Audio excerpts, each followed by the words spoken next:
Bombazo en Badajoz. Una inspectora de Hacienda acaba de destapar algo increíble sobre el hermano de nuestro querido presidente Sánchez. ¿Te imaginas un informe oficial sin firma ni sello? Pues así, intentaron proteger al hermano del presidente en su lío con Portugal. La juez Viedma, con toda la razón del mundo, no daba crédito. La inspectora, como quien no quiere la cosa, admitió que ni siquiera investigaron de verdad. Solo miraron una base de datos y... ¡listo! Así de fácil se hacen las cosas cuando eres de la familia correcta, ¿verdad? No te pierdas cómo desenmascaramos este teatrillo socialista. Dale like, suscríbete y activa la campanita para más verdades incómodas que algunos preferirían mantener ocultas. Usted es María Encarnación Cabezas Martín, ¿verdad? Sí. María Encarnación, va usted a declarar como testigo perito, tiene usted la obligación de decir la verdad. Jura, promete decir la verdad, actuar con la mayor objetividad posible y manifestar lo que pueda perjudicar o favorecer a cualquiera de las partes en este procedimiento. Lo juro. María Encarnación, ¿usted conoce de algo, tiene relación de parentesco, enemistad de cualquier tipo con alguno de los investigados en este procedimiento, que son David Sánchez Pérez Castejón, Miguel Ángel Gallardo Miranda, Elisa Moriano Morales, Cristina Núñez Fernández, Juana Cinta Calderón, Manuel Candalija Valle, Emilia Parejo Gala o Francisco Martos Ortiz? Me ha preguntado si conozco... Si tiene relación con él. No tengo relación. Conozco a Juana Cintas porque es de mi pueblo, pero sí, no tengo relación con ella. ¿No tiene relación de amistad especial con ella ni nada de esto, verdad? Es conocida, pero no tengo ninguna relación de amistad con ella. Muy bien. A ver, María Encarnación, sabe usted por lo que está aquí hoy, ¿verdad? Sí. Un informe que se presentó, está unido al procedimiento como acontecimiento número 605. Dígame, en primer lugar, María Encarnación, usted es inspectora regional de Extremadura. Sí. ¿Verdad? Sí, sí. ¿Desde qué fecha lo es? Pues desde el 5 de septiembre del año 2023. ¿Cómo accedió usted a su cargo, María Encarnación? Quiero decir, ¿es un cargo al que se accede por oposición, de libre designación o de quién depende usted? Pues mire, yo dependo de la delegada especial de la Agencia Estatal de la Administración Tributaria de Extremadura y tenemos una doble dependencia orgánica, que dependo del Departamento de Inspección Financiera de la Agencia Estatal de Administración Tributaria. Este departamento tiene su sede en Madrid. Yo, antes de este cargo, que es un cargo de libre designación, ya ocupaba otro cargo desde el año 2014 de libre designación. Era inspectora coordinadora también en la dependencia regional de la Agencia Tributaria en Extremadura. Muy bien. Entonces, el cargo es de libre designación, ¿verdad? Sí, es de libre designación, si bien los criterios de acceso son de mérito y capacidad. Muy bien. María Encarnación, este informe que me presentaron ustedes, por petición mía expresa, ¿quién lo realizó materialmente? Pues materialmente lo realizamos las tres personas que posteriormente nos identificamos como autoras del mismo, que son la delegada especial de la Agencia Estatal de Administración Tributaria en Badajoz, que es Clara Isabel Santos Dieguez, Emilio Hurtado Baliño, que es el jefe de la Dependencia Regional de Gestión Tributaria, y yo misma, que soy la titular de la Dependencia Regional de Inspección. Dos preguntas para empezar, María Encarnación. ¿Por qué presentaron ustedes este informe sin membrete de la agencia tributaria, ni firma, ni fecha, ni nombre? Pues mire, la razón de que no fuera firmado es porque se presenta o se solicita a través del punto neutro judicial, que es lo habitual, o sea, es lo que se debe hacer. Todos los informes que la agencia estatal remite, de la agencia estatal en Extremadura remite a través del punto neutro judicial, van sin firmar y nunca nos han reclamado que los firmáramos. El hecho de que fuera sin membrete es porque estos informes realmente no suelen ser tan complejos, suele ser la remisión de información, no lo llevo yo, no es de mi competencia, es la competencia, esa oficina depende de la delegada especial, pero por lo que sé de la materia, esos informes se mandan sin firmar y nunca nos han reclamado por parte de los juzgados y tribunales que fueran firmados. Al ser una materia más compleja se hizo en un Word, si no esto se genera, es como una generación automática, ¿no?, de los informes a través de una aplicación que nosotros tenemos, se llama Genio, un informe Genio. Y esos informes, el membrete o el logotipo de la agencia tributaria ya viene incorporado, el sistema lo incorpora y nosotros lo hicimos en un documento Word y... Bueno, nosotros lo hicimos, la persona que es responsable de esta oficina, que se encarga de la remisión física a través del punto neutro judicial, pues tampoco lo puso, o sea que es un olvido, no es otra la razón por la que no se hizo. Se lo pregunto, María Encarnación, sí, porque en todos mis años de carrera Jamás he visto un informe de la agencia tributaria que no tenga membrete, ni fecha, ni firma, ni... Pues ya porque le digo. Ustedes saben además perfectamente que cuando se les pide que hagan un informe por sus conocimientos técnicos, eso es un informe pericial. No tiene otra denominación que no sea informe pericial. Cuando se están haciendo valoraciones, no es un traspaso de información que le estoy pidiendo a ustedes. Entonces, claro, si yo un informe pericial, lo primero que necesito saber es quién lo hace, porque necesito que luego venga aquí una persona a ratificarlo. Usted eso lo entiende, ¿verdad? Sí, lo entendemos, que eso es así. Este informe debía ser objeto de ratificación, pero la autenticidad del mismo, el origen del mismo era indiscutible, porque procede de la oficina de la delegada especial, o sea, no procede de otro sitio. Viene en ningún momento se ha puesto en duda el origen. Exacto. Lo que se pone en duda es que por qué no se firma, ni se pone membrete, ni se pone fecha, en este caso en concreto, cuando en todos los demás sí. Pues eso es lo que se cuestiona. La razón se la estoy explicando, es así, absurda, es absurda porque no tiene otro nombre, pero es por esa razón, porque nunca se firman ese tipo de informes que proceden de esa oficina, pero en ningún momento hemos tratado ni de ocultar nuestra identidad ni de no hacernos responsables del contenido del mismo. Porque, bueno, hablando ustedes de que son responsables, ¿usted normalmente como inspectora regional de Extremadura hace informes? ¿Está dentro de su labor hacer informes? O sea, mi labor consiste en hacer muchas cosas y emitir informes también los emito. Nada me impide hacer inspecciones, o sea, yo puedo actuar como inspector que hace inspecciones, puedo emitir informes, efectivamente, así es. De todas maneras, no era un informe que fuera a mi oficina, era un informe que iba a la oficina de comunicación con los tribunales y por eso la responsable de ello es la delegada especial, es ella a quien correspondía la emisión de este informe.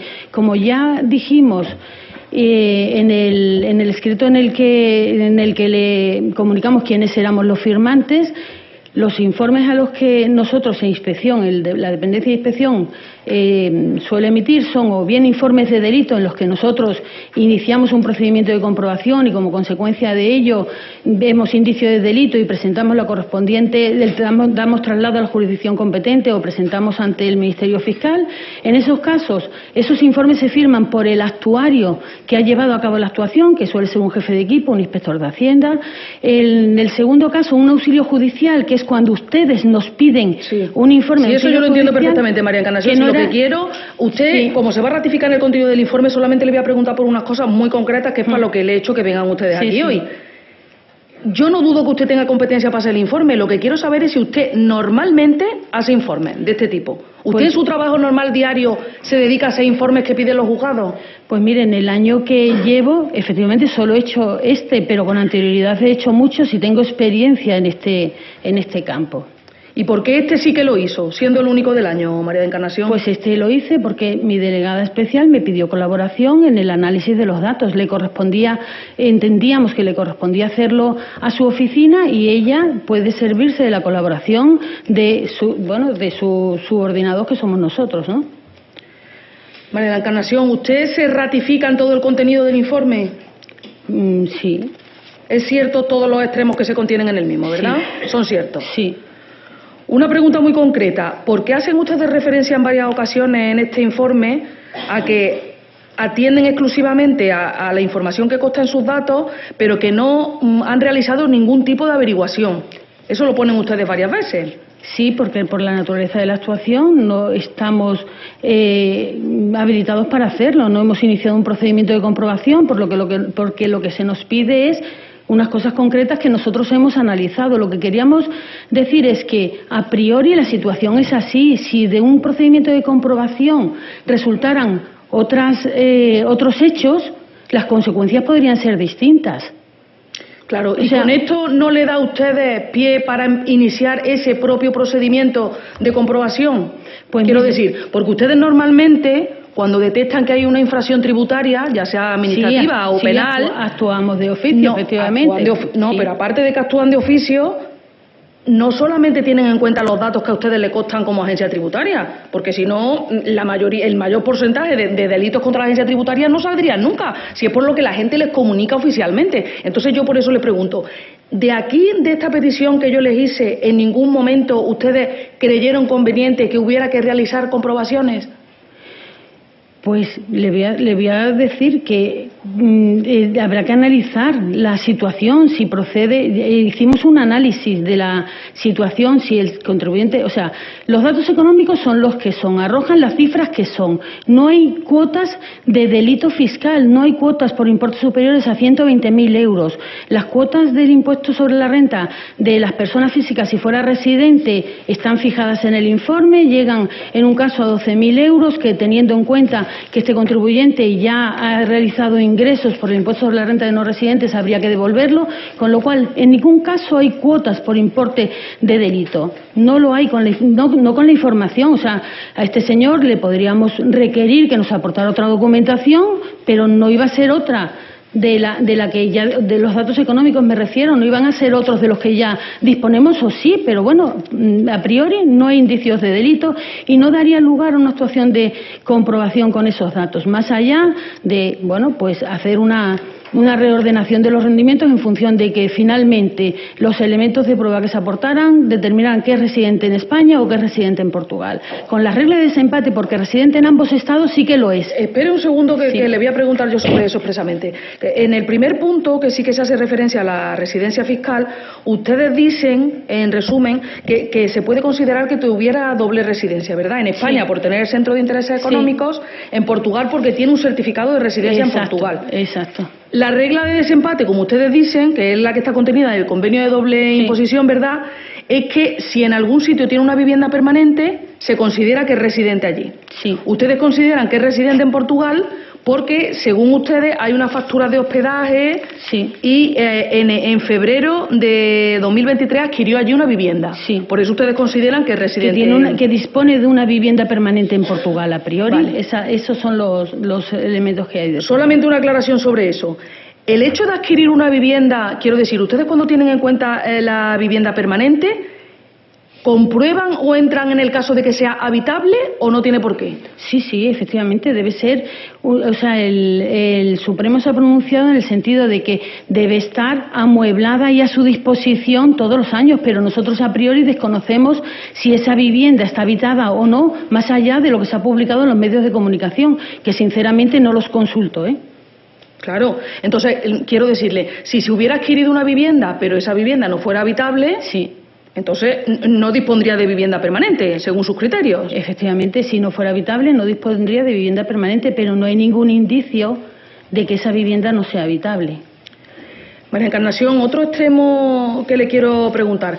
Dicen ustedes que, con independencia de que se considere residente fiscal en Portugal, las rentas que percibe de la Diputación, ¿verdad?, están sujetas en España por el impuesto de la renta de no residentes. Efectivamente. Y no por el IRPF. Efectivamente. Es que tengo aquí un correo, y por eso quería preguntarle expresamente, porque yo creo, bueno, y ustedes también lo ponen por aquí, que la Diputación no tampoco lo tiene muy claro porque muchas veces le hace una doble imposición. Hay un correo expreso de David Sánchez Pérez Castejón a un señor del Servicio de Área de Recursos Humanos que se llama José Ramón Suárez Arias, con fecha 29 de junio del 2023. David le hace una consulta a este señor sobre su tributación y este señor le dice exactamente: David, he hablado con la Inspección de Hacienda de tu caso. Me comentan que debemos retenerte, como así lo hacemos, el 19% que corresponde a no residentes de la Unión Europea. Que debes declarar el IRPF en España porque es donde reciben los ingresos de tu empresa, Diputación, aunque residas en Portugal. Eso no es correcto. Eso es incoherente. Eso es incoherente. Con la Inspección de Hacienda no han consultado, ¿eh? A mí no me ha consultado nadie sobre la tributación de este señor, ni siquiera sobre la tributación de un no residente. Y me refiero a la Dependencia Regional de Inspección. Dice expresamente este señor: me dicen que si quieres alguna aclaración puedes pedir cita online con la agencia tributaria. Bueno, efectivamente, esa información sí es cierta. Cualquier ciudadano puede pedir cita con la agencia tributaria para plantear una consulta. Lo puede hacer también por escrito. Mi dependencia, que es la Dependencia de Inspección, no tiene competencias en informe y asistencia al ciudadano, más allá de informe y asistencia a los que son objeto de una comprobación inspectora y más allá de informes a otras administraciones públicas a petición de las mismas. Yo no he recibido ninguna petición de información, ni de este señor ni de ningún otro en tema de no residentes. ¿A usted no le consta entonces que este señor, a través de nadie de la Diputación, haya consultado este tema, verdad? A mí no me consta. No le consta. Muy bien, ustedes llegan a la conclusión, María Encarnación, de que aunque hubiera tenido la residencia fiscal en España, ¿verdad?, tampoco estaríamos ante un delito contra... No hay cuotas de delito contra la Hacienda Por Pública. eso le digo, y tampoco un delito de enriquecimiento ilícito, porque dicen ustedes que lo único que les llama la atención, el incremento del patrimonio, es la donación esta de 240.000 euros, que está tributada como no residente. Y además también por el impuesto de donaciones. Esa tributa por el impuesto sobre donaciones como no residente, ¿no? Es como debe tributar esa donación. Y la tarifa que se ha aplicado es la misma que aplicaría si fuera residente. ¿Es cierto, María Encarnación, que ustedes llaman expatriados a las personas que fijan su residencia fiscal en el extranjero? No es un concepto tributario ni fiscal, yo no lo utilizo, al menos, no lo sé. ¿Son objeto de especial seguimiento las personas que tienen su residencia en Portugal? Como todos los obligados tributarios, o sea, el seguimiento que permite... Digo por el hecho de tener la residencia en Portugal. Bueno, o sea, el plan de control tributario, que es secreto, es secreto porque así lo establece la normativa en la materia, sí permite, o sea, sí se publican las directrices generales del plan de control tributario, y efectivamente, tanto en las del año pasado como en las de este año, está perseguir tanto de las estructuras simples de fraude como las más complejas, como el cobro de las deudas tributarias derivadas y entre ellas, no la única, sino entre ellas, pues obligados tributarios que simulan su residencia fiscal en el extranjero para conseguir una menor tributación, ¿de acuerdo? Le aclaro, en este caso, este señor con una renta de 55.000 euros tiene un tipo medio de gravamen en el año 2020 del 22%.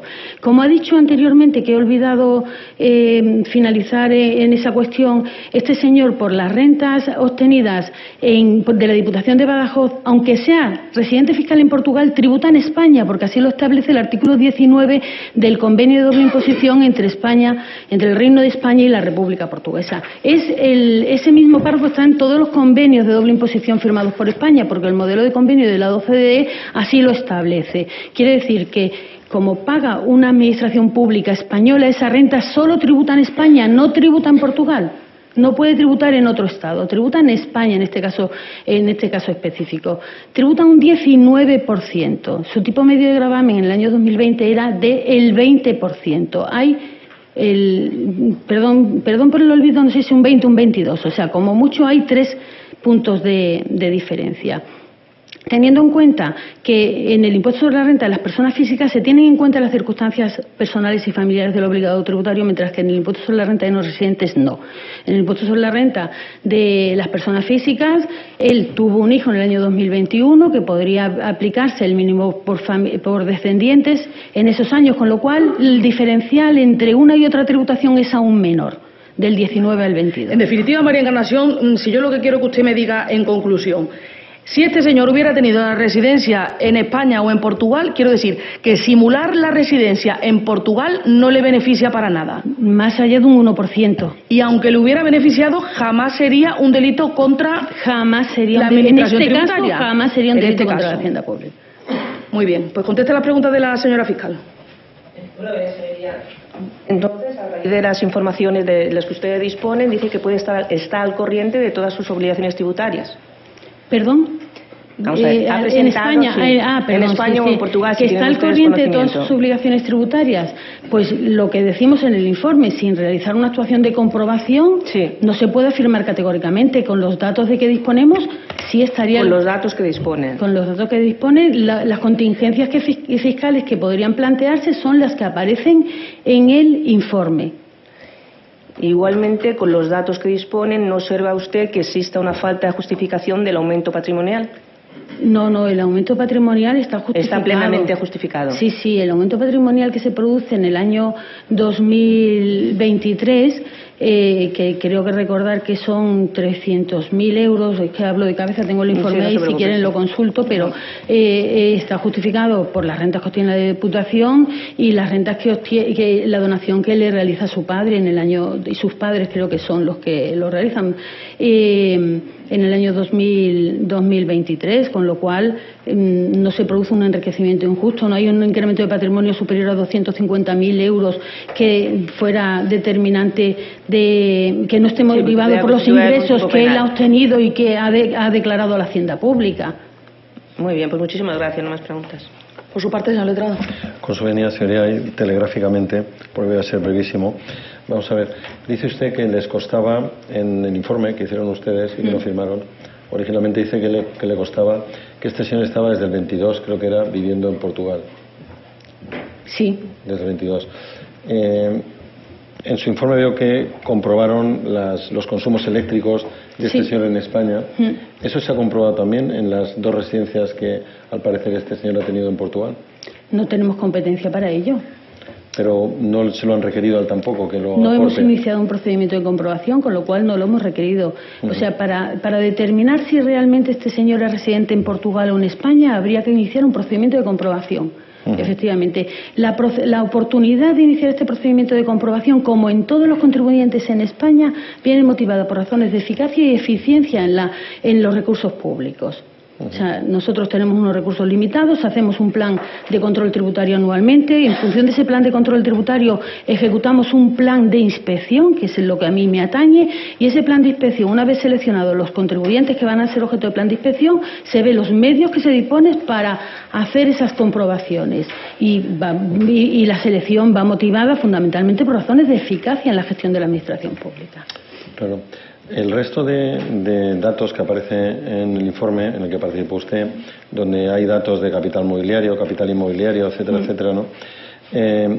Los bienes que se encuentran en el extranjero, el valor, digamos, lo han obtenido por lo que él ha declarado. Sí, ¿Qué vale? sí, claro, efectivamente. Este señor, o sea, nosotros esta información la obtenemos, la información de residentes en España que obtienen bienes en el extranjero nos viene a través de las DAC, que son unas directivas comunitarias que en función, bueno, de la DAC 1 a la 8, en función de los distintos tipos de renta, pero al no ser residente en España, porque él se ha declarado residente en Portugal y nadie ha dicho lo contrario, porque no se le ha hecho una comprobación y pues esa información no nos llega, no tenemos esa información de rentas obtenidas en el extranjero, evidentemente, y la hemos obtenido de la declaración de bienes y actividades de la Diputación de Badajoz, que se presenta con la demanda y que nos remitió el juzgado.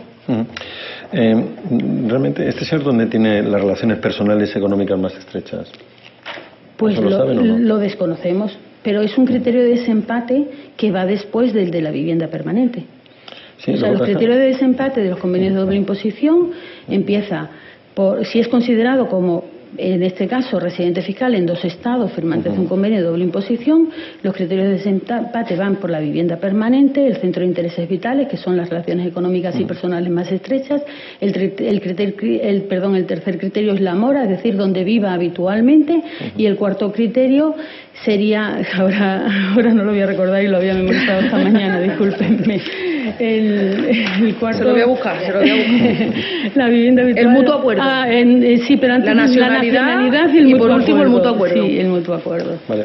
Lo que pasa es que cuando dice usted vivienda permanente, es vivienda permanente que sea vivienda habitable.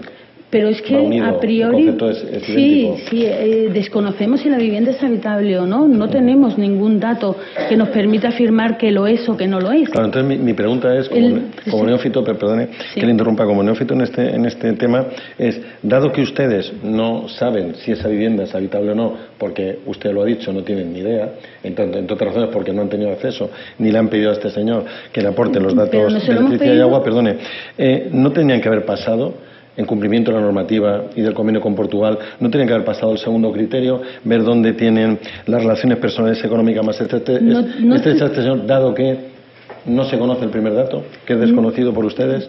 ¿Por qué tenemos que presumir que esa vivienda no es habitable? ¿Hay algún indicio que nos lleve a presumir que la vivienda no es habitable? Yo no lo conozco. O sea, a mí con la información, yo he hecho mi análisis con la información que aparece en la base de datos y con la información que me ha remitido el juzgado. Yo analicé la documentación, no recuerdo que entre ella hubiera algún documento que demostrara que esa vivienda no es habitable. Pero siempre que hacen ustedes una comprobación, ya sé que en este caso no lo han hecho, no la hemos hecho. Pero siempre que hacen ustedes una comprobación, no piden siempre, al menos en mi experiencia, siempre lo que son los consumos de suministros eléctricos y agua. ¿Siempre? Nosotros pedimos, ¿O lo hacen por presunción, como está haciendo usted No, ahora? nosotros pedimos al obligado tributario elementos de prueba. Ellos pueden aportar cualquier elemento de prueba que consideren oportuno y nosotros apreciamos esa prueba.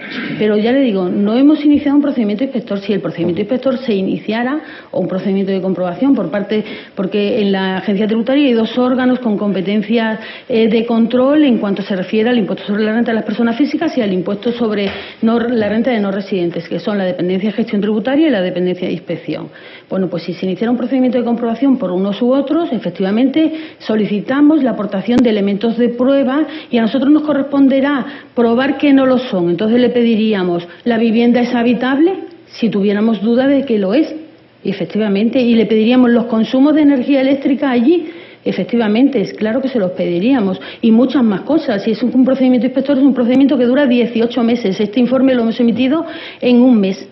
Y han presumido, digamos, que sí que vivía ahí. Hemos presumido que la vivienda es habitable porque no había ningún indicio que permitiera pensar que la vivienda no lo es. ¿Alguno de los firmantes en este informe, bueno, de los no firmantes que luego firmaron, son inspectores de Hacienda, alguno de ellos? Los tres somos inspectores de Hacienda, sí. ¿Alguno de ellos ha accedido a ese puesto por oposición? Todos hemos accedido, todos somos inspectores de Hacienda por oposición y permítanme decir que es una oposición muy dura. Sí, lo sé. Es más, yo accedí después de 20 años por promoción interna, después de 20 años de ser técnico de Hacienda. Sí, ninguna pregunta más, señoría.